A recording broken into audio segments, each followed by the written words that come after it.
నమస్తే, welcome to 69 TV. Pahalgam ఉగ్రదాడి తర్వాత పాకిస్తాన్ను అష్టదిగ్బంధనం చేస్తుంది భారత్. ఓవైపు పాక్ ఆర్థిక వ్యవస్థ వెన్నువీర్చేలా కార్యకలాపాలు చేపట్టడంతో పాటు ఆ దేశంలో యుద్ధ భయాన్ని రేకెత్తిస్తుంది. దీనికి తోడు సాగర తీరంలోనూ నౌకలను మోహరిస్తుంది. పహల్గామ్ ఊచకోత తర్వాత భారత నౌకాదళ కార్యకలాపాలు ఊపందుకున్నాయి. ఇప్పటికే సరిహద్దుల్లో అత్యాధునిక యుద్ధ విమానాలతో పాటు వేల సంఖ్యలో సైనికులను మోహరించింది.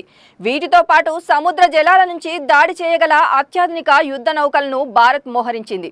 అందులో కీలకమైనవి ఐఎన్ఎస్ విక్రాంత్, ఐఎన్ఎస్ సూరత్. ఇవి ఇప్పుడు అరేబియా మహాసముద్రం జలాల్లో గస్తీకి సిద్ధమయ్యాయి. ఇప్పటి వరకు తూర్పు వైపున ఉన్న ఈ రెండు యుద్ధ నౌకలు పహల్గామ్ ఉగ్రదాడి తర్వాత అరేబియా సముద్రంలోకి వచ్చేశాయి. శత్రువుల పాలిట సింహ స్వప్నంగా చెప్పుకోదగ్గ ఐఎన్ఎస్ సూరత్ను అత్యాధునిక ఆయుధ సెన్సార్లు, అధునాతన ఫీచర్లు, పూర్తి స్థాయి ఆటోమేషన్తో అధునాతన సాంకేతిక పరిజ్ఞానంతో నిర్మించారు. 45 రోజుల పాటు ఏకదాటిగా 8000 నాటికల్ మైళ్ళ ప్రయాణం చేయగల సత్తా ఐఎన్ఎస్ సూరత్కు ఉంది. ఇందులో 50 మంది అధికారులు, 250 మంది సిబ్బంది ఉంటారు. వీరంతా సెన్సార్ ప్రాసెసింగ్ వ్యవస్థలు, multi function radar, band air search radar, surface search radar వాటి కోసం పనిచేస్తారు. ఈ నౌకలో 32 బరాక్ ఎయిర్ క్షిపణులు, 16 బ్రహ్మస్ యాంటీఫిష్ లాంటి అటాక్ క్షిపణులు, 76 super rapid gun mount, 4 AK-630 తుపాకులు, 533 కార్పెడో ట్యాబ్ లాంచర్స్, 2 జలంతర్గామి వ్యతిరేక రాకెట్ లాంచర్స్ ఉన్నాయి. INS Surat 2 west land seeking విమానాలు లేదా 2 HAL ధ్రువ్ విమానాలను మోసుకెళ్లగలదు. ఈ నెల 24న ఐఎన్ఎస్ సూరత్ యుద్ధ నౌక నుంచి షామ్ క్షిపణి పరీక్ష జరిగింది. ఇది సముద్ర తలానికి చేరువగా దూసుకొస్తున్న ఒక లక్ష్యాన్ని విజయవంతంగా పేల్చేసింది. యుద్ధ విమానాలు, UAVలు, హెలికాప్టర్లు, క్రూజ్ క్షిపణులను నేలకూల్చడానికి షామ్ ఉపయోగపడుతుంది. ఉగ్రదాడి అనంతరం నౌకాదళం చేపట్టిన చర్యల్లో ముఖ్యమైనది విమాన వాహక నౌక ఐఎన్ఎస్ విక్రాంత్ మోహరింపు. ఇది కర్ణాటకలోని కార్వార్ నౌకా స్థావరం నుంచి పశ్చిమ నౌకాదళ కమాండ్లో చేరినట్లు శాటిలైట్ చిత్రాలు స్పష్టం చేశాయి. ప్రస్తుతం ఇది అరేబియా సముద్రంలో సంచరిస్తుంది. స్వదేశీ పరిజ్ఞానంతో తయారైన ఈ అధునాతన భారీ యుద్ధ నౌక కదలికలు పాక్లో గుబులు పుట్టిస్తున్నాయి.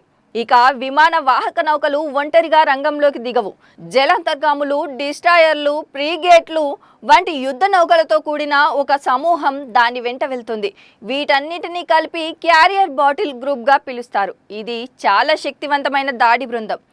సముద్రంలో విశాల ప్రాంతాలపై పూర్తి ఆధిపత్యం సాధించడానికి ఇది ఉపయోగపడుతుంది. విక్రాంత్ కదలికలను బట్టి పాక్ వ్యూహాత్మక రేవులైన కరాచీ, గ్వాదర్ల దిగ్బంధానికి భారత్ పూనుకోవచ్చనని వాదనలు వినిపిస్తోంది. ఆ దేశ వాణిజ్యంలో 60% పైగా ఈ రేవుల నుంచే సాగుతుంది. పాక్ తన చమురు అవసరాల్లో 85% సముద్ర మార్గంలోనే దిగుమతి చేసుకుంటుంది. దిగ్బంధం వల్ల దేశంలో పెట్రోలు, డీజిల్తో పాటు అనేక నిత్యావసర వస్తువులకు తీవ్ర కొరత ఏర్పడుతుంది. దేశంలోని దాదాపు 3 వంతు విద్యుత్ ఉత్పత్తిపై ప్రభావం పడుతుంది. తీరం నుంచి 700 కిలోమీటర్ల దూరంలో ఉన్న పాకిస్తాన్ పంజాబ్ ప్రావిన్స్పై విక్రాంత్ దృష్టి పెట్టినట్లు చెబుతున్నారు. పాక్ సైనిక మౌలిక వసతుల్లో ఎక్కువ భాగం ఇక్కడే కేంద్రీకృతమయ్యాయి. ఒకవేళ యుద్ధం చేయాల్సి వస్తే విక్రాంత్ కీలక పాత్ర పోషిస్తుంది. ఈ క్యారియర్ గ్రూప్ వాయు, ఉపరితల, సముద్ర గర్భంలో భిన్న కార్యకలాపాలు నిర్వహించగలదు. విక్రాంత్ పై ఉండే MiG-29K ఫైటర్ జెట్లు పాకిస్తాన్లోని మస్రూర్, సర్గోదా వంటి చోట్ల ఉన్న ముఖ్యమైన వైమానిక స్థానిక స్థావరాలను నాశనం చేయగలవు. ఈ యుద్ధ విమానాలు ఏకబిగిన 850 కిలోమీటర్ల వరకు ప్రయాణించగలవు. భారత వాయుసేనతో సమన్వయం చేసుకుంటూ దాడులు చేస్తే పాక్ సైనిక ఆదేశిక నియంత్రణ వ్యవస్థను గణనీయంగా దెబ్బతీయవచ్చు. పహల్గామ్ ఉగ్రదాడి తర్వాత భారత్, పాక్ మధ్య ఉద్రిక్తతలు తలెత్తుతున్న వేళ భారతదేశం సాహసోపేత ప్రయోగం చేసింది. ఏప్రిల్ 24 గురువారం నాడు భారత నావికా దళానికి చెందిన పూర్తి స్వదేశీ యుద్ధ నౌక ఐఎన్ఎస్ సూరత్ క్షిపణిని అరేబియా సముద్రంలో లక్ష్యంపై విజయవంతంగా ప్రయోగించింది. ఈ పరీక్ష భారత నావికాదళం వ్యూహాత్మక సామర్థ్యాన్ని ప్రదర్శించడమే కాకుండా ఆత్మనిర్భర్ భారత్ ప్రచారం వైపు మరో బలమైన అడుగు పట్టినట్లయింది.